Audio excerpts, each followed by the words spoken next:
اللہ کے نبی صلی اللہ علیہ وسلم کے زمانے میں بھی پوری زندگی جمعے کی ایک ہی اذان ہوتی تھی۔ حضرت ابو بکر صدیق کا زمانہ آیا، 2 سال وہ خلیفہ رہے، ایک ہی اذان ہوتی تھی۔ حضرت عثمان غنی رضی اللہ تعالیٰ عنہ کا زمانہ آیا، 12 سال خلافت کی۔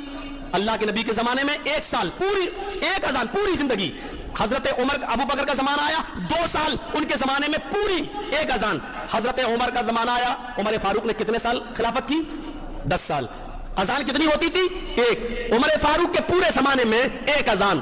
اس کے بعد عثمان غنی کا زمانہ آیا، لوگوں کی تعداد بڑھ گئی، بہت زیادہ لوگ پھیل گئے، گھڑیاں نہیں تھیں، مائک نہیں تھا، الارم کا زمانہ نہیں تھا، اس لیے لوگ مسجد کے آس پاس دکانیں کھولے ہوئے بیٹھے تھے۔ ان کو نماز کے جمعے کا پتہ نہیں چل پاتا تھا کہ جمعے کا وقت ہوا یا نہیں ہوا، اس لیے کبھی کبھی جب اذان منبر پر بیٹھنے کے بعد ہوتی تھی تو ان کی سنتیں چھوٹ جایا کرتی تھیں، اس لیے ان کو پتہ نہیں چل پایا۔ تو حضرت عثمان غنی رضی اللہ تعالیٰ عنہ نے لوگوں کو اطلاع دینے کے لیے، لوگوں کو بتانے کے لیے کہ اب جمعے کی نماز کا وقت قریب ہو چکا ہے، آپ مسجد میں آئیے، اس لیے ایک اذان انہوں نے اور دلوائی، اور وہ اذان مسجد کے اندر نہیں دلوائی، وہ اذان اسی بازار میں مقام زورہ نام کا ایک مقام تھا، ایک بازار تھا جس کا نام زورہ تھا، اس مقام زورہ پر جا کر ایک اذان دلوائی۔ کہا اس اذان کی یہ اطلاع ہے، یہ حقیقت میں اذان نہیں ہے، یہ اطلاع ہے، چونکہ گھنٹی بجانا اسلام میں جائز نہیں، بھونپو بجانا جائز نہیں، ڈھول بجانا جائز نہیں، اس لیے اطلاع دینے کے لیے یہی طریقہ تھا کہ اذان ہی دے دی جائے، اللہ کا نام پکارا جائے، اس لیے حضرت عثمان غنی نے مقام زورہ پر ایک اذان دلوائی۔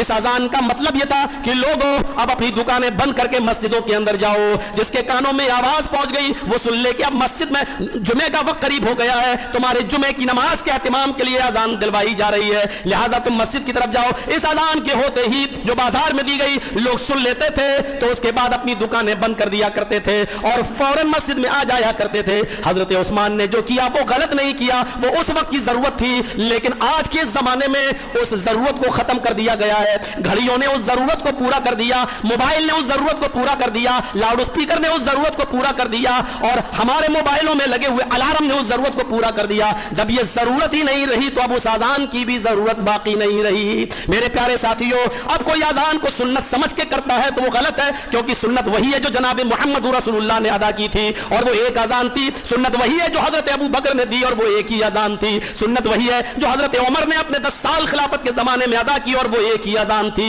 سنت وہ نہیں ہے، وہ ایک ضرورت تھی جو عثمان غنی نے کی ہے، لیکن اس ضرورت کو پورا ہونے کے بعد اس اذان کو میرے بھائیوں بند کر دینا چاہیے۔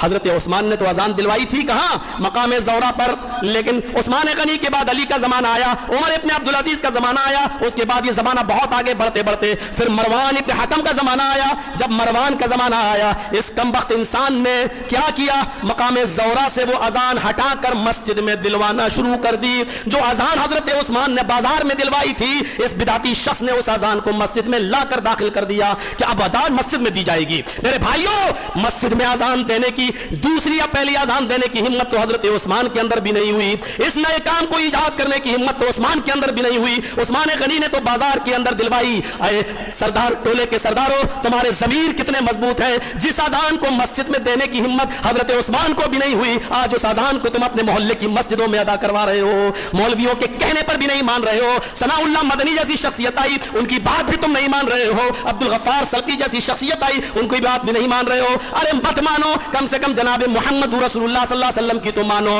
اللہ کے نبی صلی اللہ علیہ وسلم کے زمانے میں یہ اذان ایک ہی دی جاتی تھی۔ میں یہ نہیں کہہ رہا ہوں کہ حضرت عثمان نے غلط کیا، ضرورت کے تحت کیا، لیکن اب وہ ضرورت نہیں ہے۔ آپ کو ڈاکٹر نے دوا دی، کھائیے، بخار اتر گیا، اب آپ نہیں کھائیں گے۔ جب ضرورت تھی تو آپ نے کھایا، ضرورت کے تحت ڈاکٹر نے دوا دی، آپ کو 5 دن کی دوا دی، 3 دن میں آپ صحیح ہو گئے، اب ضرورت نہیں کہ آپ کھائیں، ضرورت کے تحت دی گئی، ضرورت پوری ہو گئی، ختم کر لیجئے۔ اب آپ بار بار کیوں جائیں گے اور ڈاکٹر کی دوا صحیح ہو جانے کے بعد کیوں کھائیں گے؟ جب وہ ضرورت ختم ہو گئی تو ہمیں اس اذان کو ختم کر دینا چاہیے۔ یہی شریعت ہے۔ آج نہیں مانو گے میرے بھائیوں، کوئی بات نہیں، لیکن جرجیز کا تجربہ یہ بتا رہا ہے، 2 سال بعد مانو گے، 4 سال بعد مانو گے، 6 سال بعد مانو گے۔